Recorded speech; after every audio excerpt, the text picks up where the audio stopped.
ఇంగ్లండ్‌తో తొలి టెస్టులో నితీష్ కుమార్ రెడ్డికి ఛాన్స్ దొరకలేదు. తుది జట్టులో చోటు దక్కించుకోలేదు. పేస్ ఆల్రౌండర్‌గా శార్దూల్ ఠాకూర్ వైపే మేనేజ్మెంట్ మొగ్గు చూపింది. సీనియర్ ప్లేయర్ పైనే ఎక్కువగా నమ్మకం చూపించింది.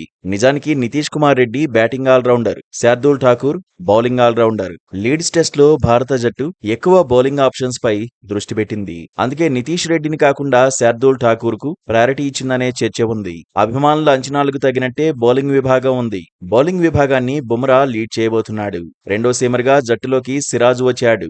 మూడో సీమర్గా టీంలోకి ప్రసిద్ధ్ కృష్ణ ఎంట్రీ ఇచ్చాడు. హర్షదీప్ సింగ్ బెంచ్ కు పరిమితమయ్యాడు. స్పెషలిస్ట్ స్పిన్నర్ కుల్దీప్ యాదవ్ ను కూడా తుది జట్టులోకి తీసుకోలేదు. స్పిన్ ఆల్రౌండర్ గా సీనియర్ ప్లేయర్ రవీంద్ర జడేజానే ఛాన్స్ దక్కించుకున్నాడు. దాదాపు 8 సంవత్సరాల తర్వాత కరుణ్ నాయర్ భారత జట్టులోకి వచ్చాడు. టెస్టులోకి సాయి సుదర్శన్ అరంగేట్రం చేశాడు. యశస్వి జైస్వాల్ తో కలిసి ఓపెనర్ గా కేఎల్ రాహుల్ ఇన్నింగ్స్ ను ఆరంభించాడు.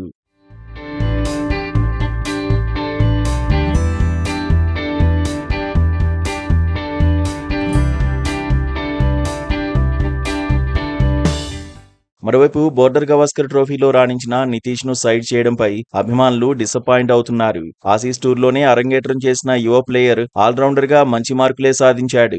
8వ స్థానంలో బ్యాటింగ్ కు దిగి దూకుడు చూపించాడు. ఆస్ట్రేలియా బౌలర్లకే సవాల్ విసిరాడు.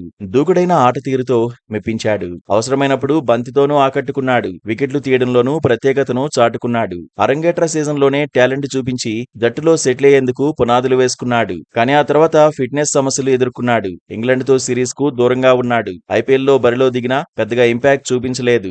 గతేడాది మాదిరిగా పర్ఫామ్ చేయలేకపోయాడు. ఇంగ్లాండ్ లయన్స్ తో అనధికారిక మ్యాచ్ల్లోనూ గొప్పగా ఏమీ రాణించలేదు. ఇంగ్లాండ్ లయన్స్ తో మ్యాచ్ల్లో శార్దూల్ ఠాకూర్ కూడా మెరుగైన ప్రదర్శనేమీ చేయలేదు. కానీ ఇంట్రా స్క్వాడ్ మ్యాచ్ లో మాత్రం హిట్ అయ్యాడు. బౌలింగ్ తో పంజా విసిరాడు. శతకంతో ఆకట్టుకున్నాడు. సరిగ్గా తొలి టెస్టుకు ముందే రాణించి లీడ్స్ మ్యాచ్ లో అవకాశం దక్కించుకున్నాడు. పేస్ ఆల్రౌండర్ గా తుది 11 మందిలో ఉన్నాడు.